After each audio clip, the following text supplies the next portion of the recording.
Good morning, everyone. Today we're checking out, kind of a retake of an old film today video that they did before. Well, Disney's kill count, i.e., which of the movies had the highest body count of sentient creatures only, no wild animals. And last time we found out that, well, actually, I can't remember. It's been a while. But anyway, it seems like they're back. So let's hop in and see how many bodies are stacked up this time. Disney is deadlier than you think. Yeah, if you count up all of the deaths across their entire film canon, it's way higher than you expect. There's almost too many deaths to keep track of, but someone's gotta do it. And you guys did before.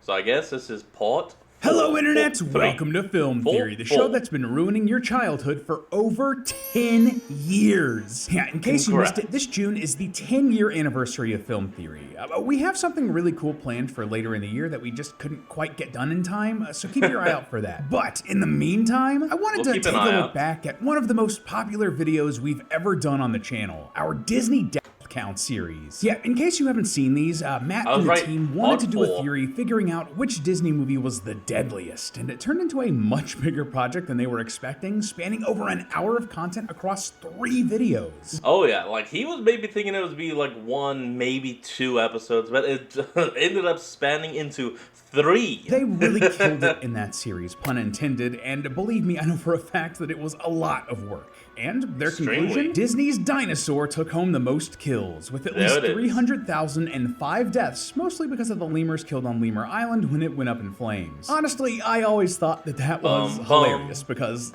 this is likely the only award that Disney's Dinosaur is ever going to get, but also, it made me wonder, surely that can't be right? Surely, something else could win here, especially as more movies have come out and we've seen big films with big conflicts in them. We're talking Raya, Frozen 2, Strange World, surely. Can you even really count Frozen 2 as having that many deaths? Like, in all reality, I think there was only like maybe, like only one guy that was actually even killed. We have no idea about the war or anything. Something can be Dinosaur, and I want to see if that's the case. But, well, here's the thing. Let me just say that I thought that this was going to be a fun, quick, simple video. Let's just count up the deaths in the new movies and do a part 4 to see if Dinosaur can be driven to extinction. Well, you know how sometimes you go back and rewatch stuff and notice something completely new and different? Well, when the team and I jumped back in to watch all of the Disney movies for our Disney timeline theory last year, go check that out by the way, we noticed a lot of new stuff. I actually put both of those together into one reaction video because I had unfortunately missed the first part of it. Stuff that I know Matt didn't cover in the previous videos. So, yeah, a good portion of this video is going to be me pulling my best YouTube commenter impression, pushing up my glasses and saying, actually. Just saying, if we're doing this, we're doing it right, we gotta be thorough. So, which Disney movie is actually the deadliest? Grab your popcorn and watch along, loyal theorists. This is gonna be a long one. So, in case you don't remember, and I mean, fair, it's been like 6 years since we did those old videos, here are the rules we laid out for this challenge. Rule number 1, we're only counting deaths of sentient beings, because things get weird otherwise. Like, there are plenty of animals in the Disney canon, and they are not all created equally. Some rabbits are just rabbits, some dogs are just dogs, and yet in other places, they are clearly thinking, feeling beings who can communicate those thoughts and feelings. So for our purposes today, we're drawing the line here. If an animal can speak, or if they act as intentionally driven characters, they count for this theory. If they don't, they don't. So Pascal counts as sentient. Huh.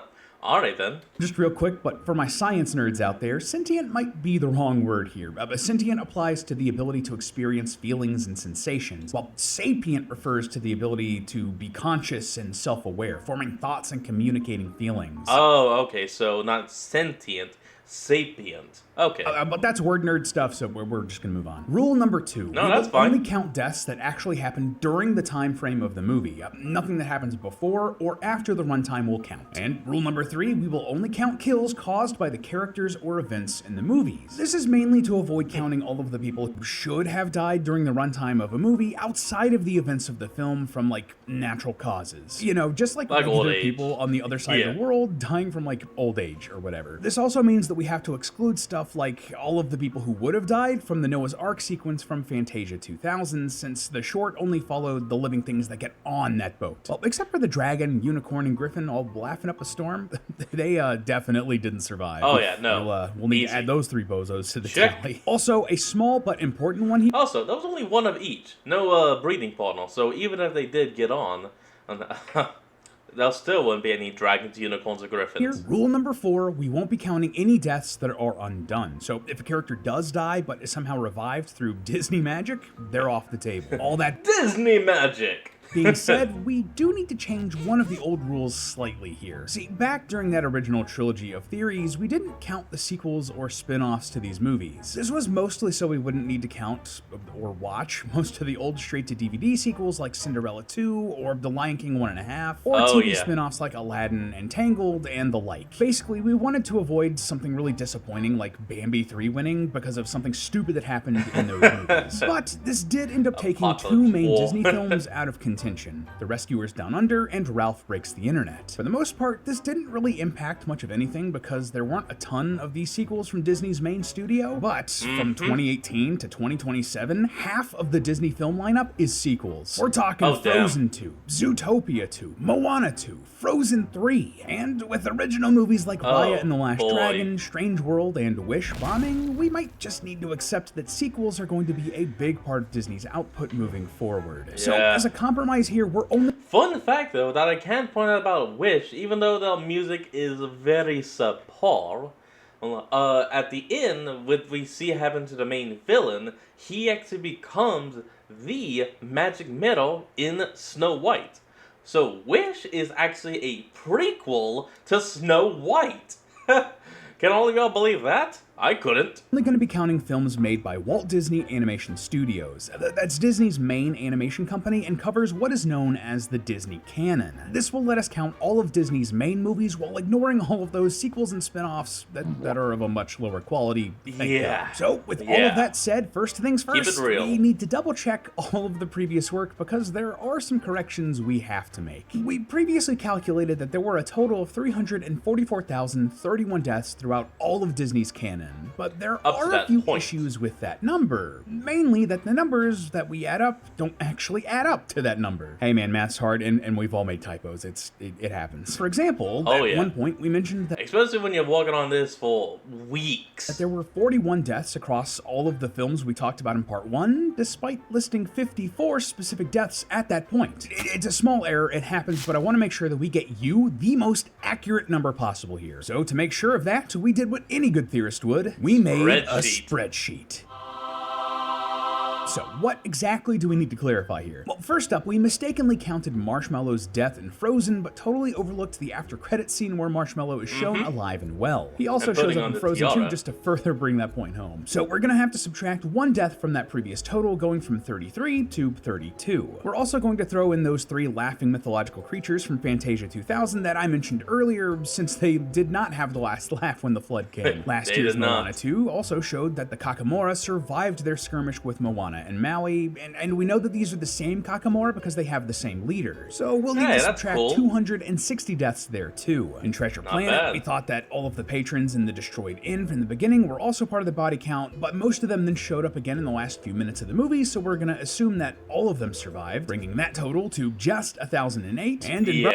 And now, for those of y'all that don't want to go back and figure out why is it still over 1,000, in Treasure Planet, it starts off with the retelling of a story of a space pirate that attacked and destroyed like this gigantic cruise ship that had over like 1,000 people. Brother Bear, we had no issue counting up the amount of fish eaten, but somehow forgot to count the main character's brother and Coda's mama bear. Oops. Just to show that we really dotted our I's and crossed all of our T's here, I want to mention all of the big movies that we didn't call out last time. First up, the Aristocats, Bolt, Lilo and Stitch, the original Fantasia, The Adventures of Ichabod and Mr. Toad, and Meet the Robinsons all have 0 deaths in them. And just to nip this in the bud, Ichabod's fate is a bit ambiguous, but we don't see a body, so we're not gonna count that one there. As for low-death movies, well, there's Beauty and the Beast, which sees Gaston fall to his death. The thief Jafar sends into the Cave of Wonders, and Aladdin also bites Just a thief. or I guess gets bitten. Kocoum gets shot in Pocahontas, Tadashi gets blown up in Big Hero 6, and Cinderella's father passes away at the very start of that film. Todd's mother from The Fox and the Hound gets shot off screen Bambi's mother style, while the bear takes a nasty tumble that likely kills him. Woodland animals are sapient in this movie, so both of those count. This movie also gets the award for the saddest letting a pet go for its own good scene in literally any movie I've ever seen. Oh, I cry don't every make me time. cry. Yeah. Don't Though make we me briefly cry. mentioned Melody Time in our very first video and how Little Toot caused a pretty nasty accident when he crashed a ship into New York City, that actually didn't cause any deaths. If it had, the flags we see later in the movie would have been in half-mast to mourn the loss of life. But there were other deaths that we didn't count. But then again, I don't think Disney would have even thought of that at the time.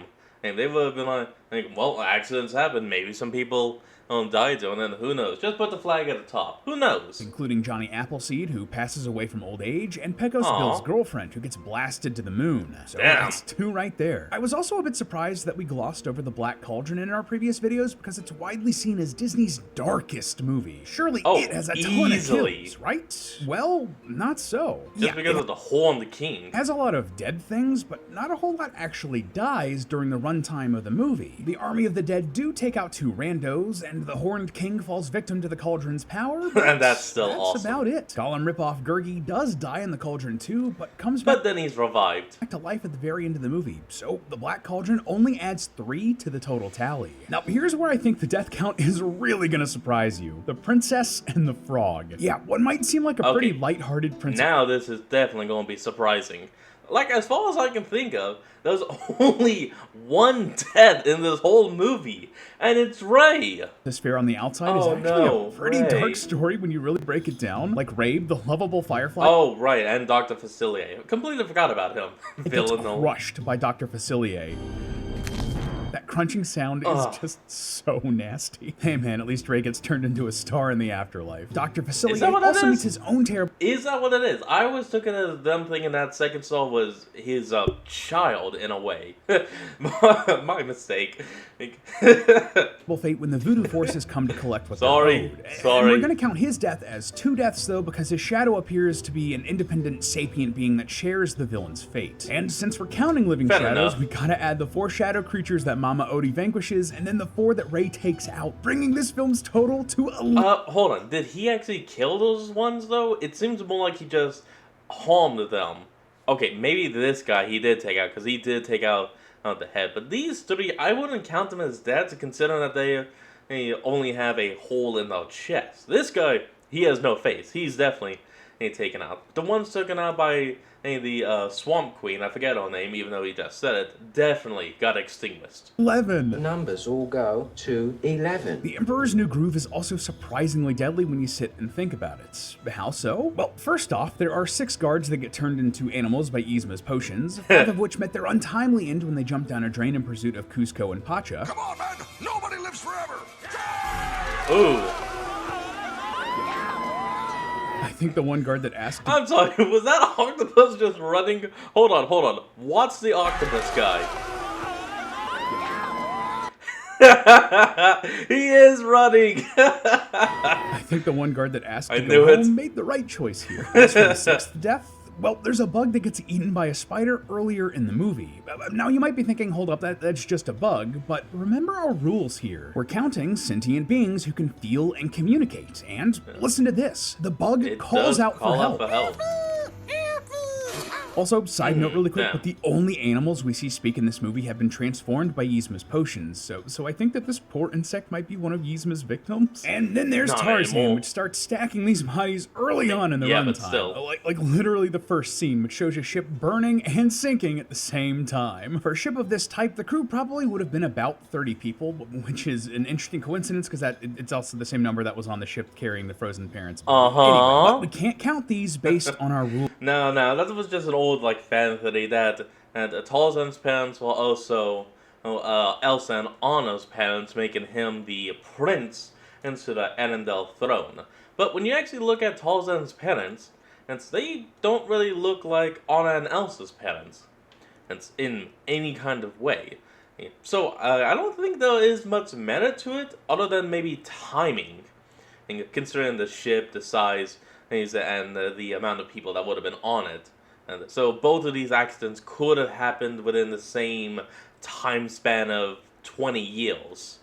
Maybe more. By the time the movie actually starts, everyone else on board appears to already be dead, since Tarzan and his family are escaping alone and not trying to help anyone else at all. So yeah, if Tarzan had started just 20 minutes earlier, we'd have a lot more deaths to log, but these casualties aren't technically in the runtime, so we can't. But cheer up, because there are still more to cover. The leopard Sabor kills Kerchak and Kala's baby gorilla and Tarzan's parents. Tarzan kills Sabor, Clayton kills Kerchak, and then hangs himself in what might be one of the most brutal Disney deaths ever. And this movie was not playing around. God, also, that movie was 6 kills good. total. So that brings the accurate death count from the prior 3 episodes of this series to 345,115, just based on all the films we've assigned concrete numbers to. And just let me say that, man, I can see why Matt always said that this series of episodes was so complicated to research. But I still think that we can find something that will beat Dinosaur. So let's hop into the new movies and see what we got. First up, Wish, which had 0 kills except for the movie's chances at the box office. Okay, yeah, I'd say it doesn't have any kills as well,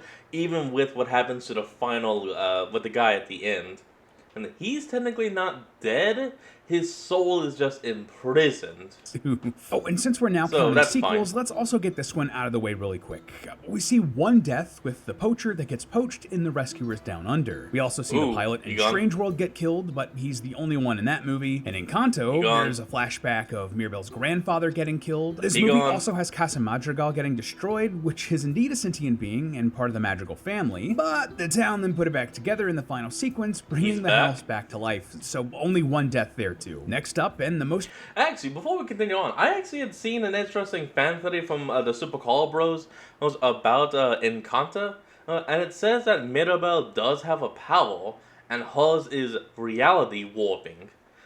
And you know what, if I can find a link to that short, I will put that down in the description for all of y'all to check it out as well, because it's kind of an interesting theory with all the evidence he pointed out. Recent movie so far, Moana 2. Yeah, this movie caused us to go back and change all of the Kakamora deaths from the first movie, significantly reducing the number of kills in that film. But what about the new deaths in this movie? Well, we see the deaths of Moana's ancestor and his crew in a flashback, and Moana herself also dies, but then comes back as a demigod, so that doesn't count. All in all, that just adds another 3 deaths here. Oh, okay. So what about Raya and the Last Dragon? I actually have a lot of hope for this one to have a huge death count, which is an incredibly weird thing to say out loud, but regardless, think about it. If you didn't end up seeing this one, and you probably didn't, considering the box office on this one, I didn't see it either. The conflict in Raya centered around an evil force known as the Droon terrorizing the land of Kumundra. They petrify every living creature they touch, human, dragon, or otherwise, into stone, and we see a ton of people get stonified here while there's a bunch of fighting in between. Surely there's a ton of death and destruction here, right? Well... Interesting how all of them take the exact same pose while they're being turned to stone.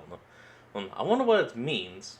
Maybe I actually do need to watch that movie. Not so. See, at the end of the movie, all of the stone transformations are reversed, basically unkilling everybody that the Droon killed. Even all of the dragons that have been stoned for centuries are released. So, despite all of its violent battles, this dragon movie turned out to be quite toothless, with 0 deaths. Okay, I'm getting a little nervous that nothing's gonna rival Dinosaur here. Maybe we can find some hope in Frozen 2? I mean, a violent battle broke out between Arendelle and Northuldra, right? Well, sure, but the forces of nature intervened right away to shut that fighting down, but not before these 2 guys take a tumble off the side of a cliff. I'm also going to say that the right-hand man of Elsa and Anna's grandfather also died in this battle, because if he'd survived, he could have told someone about the grandfather's evil scheme and that the dam he built was the reason that nature sealed off the forest. Elsa also briefly dies, taking Olaf, Marshmallow, and all of her other creations with her, but this is temporary and they're all brought back by the post-credits scene, which we did watch this time. So that's just 3 total for... I'm sorry, I kind of like that. You would think that Marshmallow would be he's some kind of monster, but no, he literally is just a marshmallow. It's so cute. Frozen 2. Man, so far, most of these films have Okay. a smaller death count than I was expecting, like especially with Raya. I thought for sure we'd have something to rival Dinosaur, and well, there is one movie that does rival it. Oh, yeah? It actually completely overshadows it, believe it Oh. or not. Yeah, the deadliest movie Disney's ever released. Drum roll, please. It's... Ralph Breaks the Internet. Wait, really? Okay, no, I could actually see that because the virus scanned Ralph for insecurities, then started duplicating him and became a giant, massive Ralph. And depending on how many Ralphs were actually used in the construction of that Mega Ralph, could be counted and as deaths. Huh. Yeah, Wasn't I expecting know. I that. was surprised too, but this is legit. So, how does this one possibly rack up so many deaths? Well, it's all thanks to this right here. Oh, Yeah, God. during the course of this movie, Ralph is cloned several times, with the group becoming a literal embodiment of Ralph's insecurities that rampages through the web. But wait, are Pinterest. we really going to be counting clones for this here? For real? And yeah, I know that might be controversial, but the answer is yes. When you really look at it, they fulfill all of the criteria we laid out for them to be sentient Oh, yeah. or sapient. They have Plenty. thoughts and feelings. They can communicate and understand things.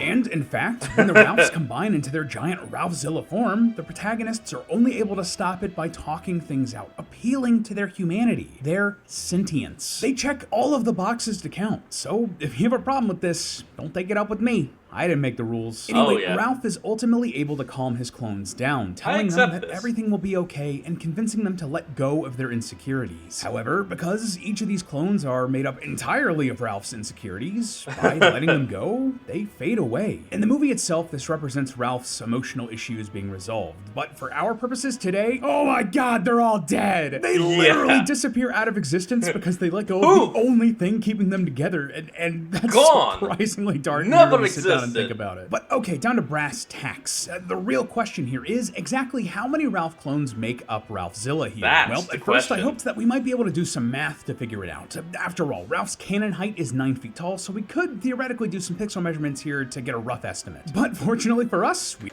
don't have to. In fact, we have an official number. In an interview, the film's effects lead explained just how many Ralphs they needed to make up Ralphzilla and said that it took 550,000 Ralphs. Yeah, 550,000. That means that Yeah, that literally is blowing Dinosaur out. when they all faded away, we have to add another 550,000 deaths to our total tally. And believe it Oh or my not, that God. single-handedly makes Ralph Breaks the Internet the deadliest Disney film, knocking Dinosaur off the only pedestal it's ever been put on. So with all of that in mind, tallying all of these deaths together, Disney's total death count now sits at, another drumroll please, Here we go.